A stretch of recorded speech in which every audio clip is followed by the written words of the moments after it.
think of a clown, you know, someone says a clown, you see a clown, you see a clown, you think of what this is, you know, stupid wig, bright kind of costumes and that kind of thing. But what I want to do, I want to strip away this, because this is not what clowning is. I want to start with a blank slate, which is just me. And then I want to go into the art of clowning, which is an art form, it's not stupidity. This is a guy called Eli Simon, and he is a professor of acting at UC Irvine, which I've got a bit mistaken there, University in California. And he's the chairman of his department, which is his acting department.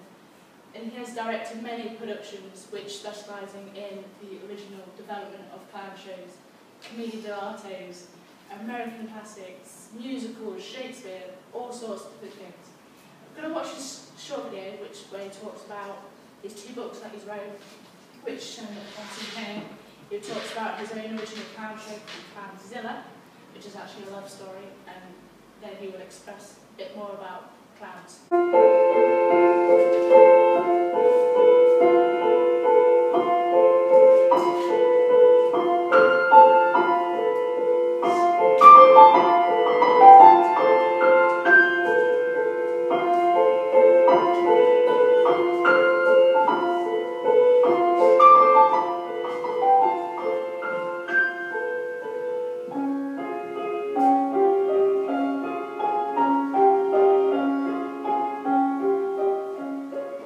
Eli Simon, and I'm a professor of acting and chair of the drama department here at UC Irvine. I've been here for 21 years. My latest book, The Art of Clowning, is a piece that I wrote to help people track their inner clown. So what it is it's a way for people to take the journey of exploration toward discovering their true inner clown. In clowning technique, there's 2 basic types of clowns, and they're what I call in clowns and out clowns. And the in clowns have tremendous talent. They seem to know who they are. They're self-possessed. They can do things very easily, and they have a lot of confidence. And out clowns are just the opposite of in clowns. They don't seem to have much talent. They're basically sad. They're outcasts. Nobody really loves them. And both clowns are hilarious, but they're very, very different. And what I've discovered is that everybody has an in clown and an out clown within them, but their default clown personality will usually swing in one direction or the other. If you're super in clown, you're going to want a really strong, even base of white. If you put more white on, you go more toward being an in clown. Clowning is extremely valuable for actors because they get more in touch with what's true about their comic spirit and what I call their kid spirit, which is a playful spirit within all of us, but it's a spirit that we generally leave once we're grown up. Actors, after all, are engaged in plays, so they really have to know how to play. They have to know how to give and take. They have to know how to create impulsively and creatively in the moment, and then they can apply that sense of free play and creativity to their acting work after they know who their clown is. Our clowning is never about creating a bozo type clown or just a silly Ronald McDonald. These are deep inner clowns that express the innermost feeling of the actor. So we deal with it, we approach it very seriously, and then we have a lot of fun. About 3 years ago, I was working with a group of clowns in whiteface, and when I put them into whiteface, they just naturally divided themselves into groups. There was a group of in clowns, and then there was a group of out clowns, and I decided to create a show based on those 2 types of clowns. And that show is called Clownzilla, A Love Story, and was the beginning of my clown troupe. We've performed in Italy, we've performed in China, and I just recently created a Clown Macbeth in South Korea. What the clowns are expressing are just true human emotions, and they're evocative wherever we've been. The play is really about life, the cycle of life, and whether you belong to a group or you're outcast, you can still find your way and find people that will love you. So that told me a bit about clowning and why it's just emotion being told. It's not words or anything like that. So we'll go into a bit more facts and information actually about clowning. Clowning, everyone has a clown, an inner clown, which is just lurking beneath our subconsciousness. It's just literally there. All we have to do is channel that. Clowning is actually potentially mask work, because that nose is a partial face mask. When you put it on, you do feel that no one else can see you. Clowning is actually the aspects of your own persona, which is often called your inner child. But the performers of clowning, there's only one thing they should always be aware of, which is the audience. Who's watching you? The fourth wall of the stage does not exist. You're always connecting with whoever's watching you. This is a quote, which is from a clown called Red Skellington. He's a famous clown. He says, "If someday you're not feeling well, you should remember that some little thing I have said or I have done, and if it brings a smile to your face or a chuckle to your heart, then my purpose as a clown has been fulfilled."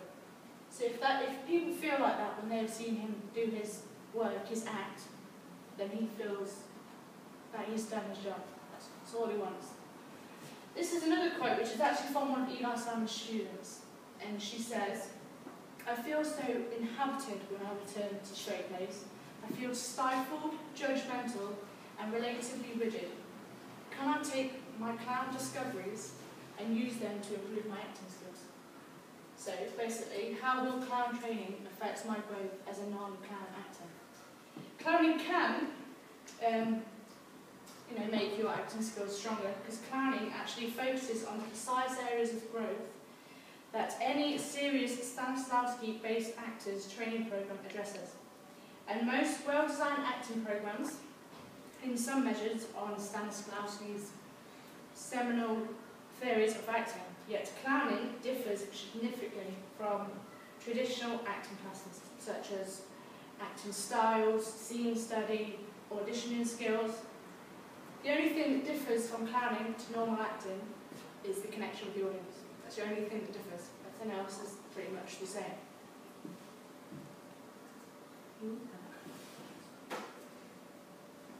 Okay, what makes a clown? Like I said earlier, we're going to start with a plain slate, which is you. And then we're going to take bits from the traditional circus clown, which is preferably the nose, and probably white face if you're doing a performance. And we're going to take that. And maybe costumes, but depending on what your persona is going to turn out to be like, we don't know what costume you're going to wear. And then once you've done a lot of training, you found that persona, you could change your clown into a character clown, like Mr. Bean, that has no red nose, no white face, he just uses his clown. He's the best example of the clown. He doesn't really say any words apart from his name, Bean. That's all he says. Apart from that, it's just gibberish. And of course, there's another famous clown, which is Charlie Chaplin.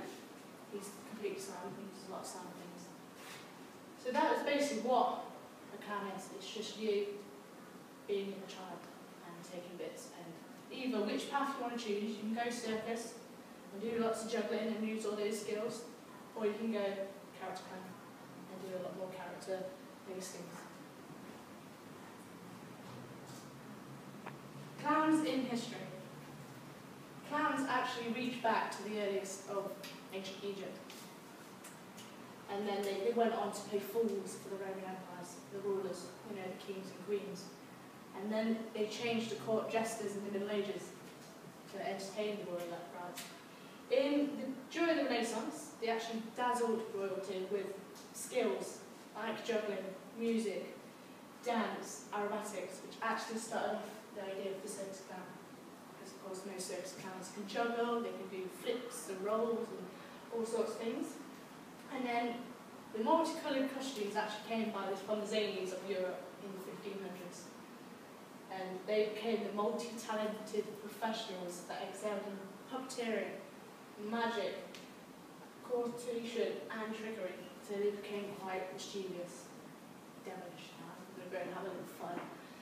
And then Shakespeare used a lot of clowns during most of his plays, but he weaved them together. He wanted a bit of clown, he wanted a bit of court jesters, he wanted a bit of fools in his plays. But Shakespeare's clowns were actually clever, because the most famous is King Lear's Fool, which actually pointed out that King Lear was actually the fool himself. It wasn't his fault. According to this. And then in Italy, it changed a little bit more. It mutated into a guy called Olacino, which is a half mask, because Commedia dell'arte is more masks work and stuff like that. And he was one of the stock tricksters of Commedia dell'arte. And then in France came the white-faced clown, Hero, which most of you might actually know. And that striking white face was actually the start of a lasting generation of clowns. Because every clown you see have a white face, and just added a big smile or sad face or whatever. And then there was a massive outgrowth of European street performers, which started off as the circus, where it's a place where various performers come around and they perform lots of different things to entertain the masses.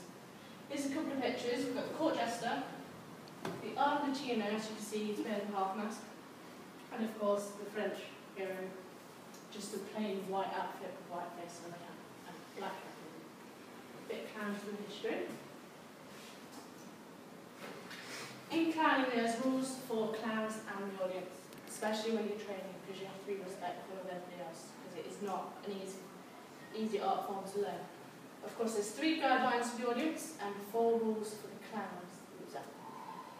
The first guideline for the audience is laugh when it's funny and don't laugh when it's not. So only laugh when it's funny. If it's not funny, just stay in silence. An honest audience makes an honest clown. Because if you laugh and it's not that funny, the clown thinks, oh yeah, this is really good, just carry on, but it's not funny. Honesty is the way forward in clowning. Guideline 2 is do not talk to the clown if you're the audience. Only the trainer can talk to the clown. Because you'll confuse the clown goes a bit, oh my god, who am I listening to? And his whole act will go a bit mental, it will break apart, it will just not work, and it wouldn't be a good act.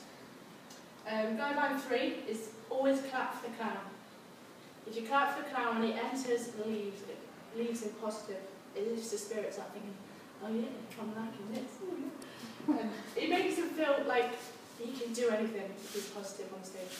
Clowns need that kind of positivity to give you whatever he's got to give you. But for clowns, rule 1 is never put on or take off the nose where you can be seen.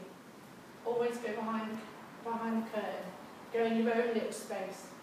Because as soon as someone sees you put that nose on, they think you're playing a role of a clown, not actually being a clown.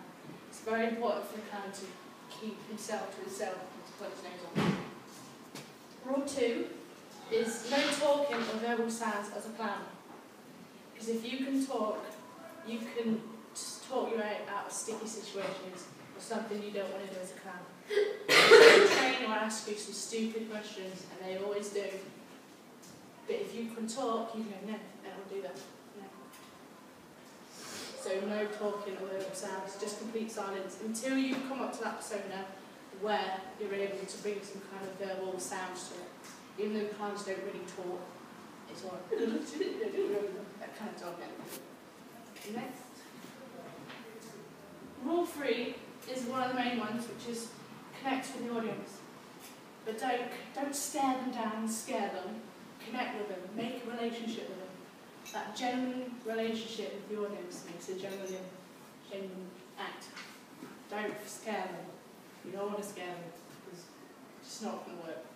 Rule 4 is always say yes. As a clown, the trainer is going to ask you questions, and you're going to have to say yes without actually saying yes. Obviously. Use your body to say yes. Because as soon as you say no, your act is finished. It's dead. It's gone. It's just like improvisation. Always say yes. Accept everything that's coming towards you. If they say, oh, can you jump up and down? You're like, you say no. It's done. You just walk up. You've done it. You have to jump up and down. Just do it.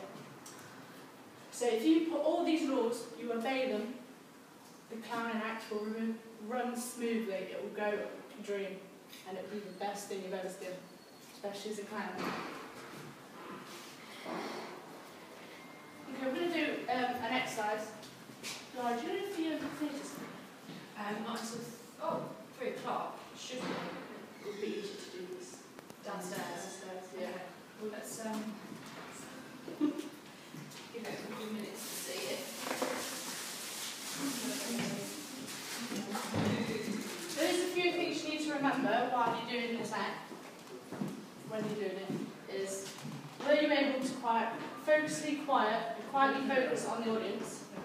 Do you feel tension crop up in your body? Or was it possible to accept the audience's response? You've got to think about these while you're doing it and afterwards.